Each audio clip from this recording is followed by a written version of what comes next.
जगह चले जाएं तो आपको बेहतर डॉक्टर मिल जाएंगे, मैंने उसको फोन कर दिया है, ये हो जाएगा। फिर वो अपने कमीशन वसूल करता है, कमीशन के बाद आगे क्या होता है। जिली इंतजामिया को देखना चाहिए कि इनकी गाड़ियों में गैर कानूनी असला क्यों पड़ा हुआ है। के लिए हमें अगर अपनी जान भी देनी पड़े तो हम तैयार हैं, लेकिन बात है हक की, वो करेंगे।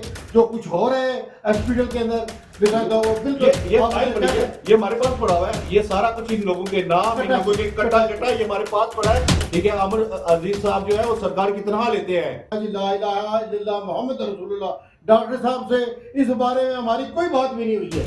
यहाँ पर मरीज रेफर करते हैं BHU से, वो लोग भी हमें उनके नाम आ रहे हैं। एक खातून की हिरासती का केस है कि उसको डॉक्टर ने हिरासा किया। इस तरह अगर बात करें मुतअद्दिद ऐसे केस जो है ब्लैकमेलिंग के सामने आ रहे हैं। डॉक्टर कैफे के लिए किसने खबर हजम की और कौन से वी लॉगर्स हैं जो इस कैंटीन को लेना चाह रहे हैं, इंशाल्लाह उनका भी मुहासबा होगा।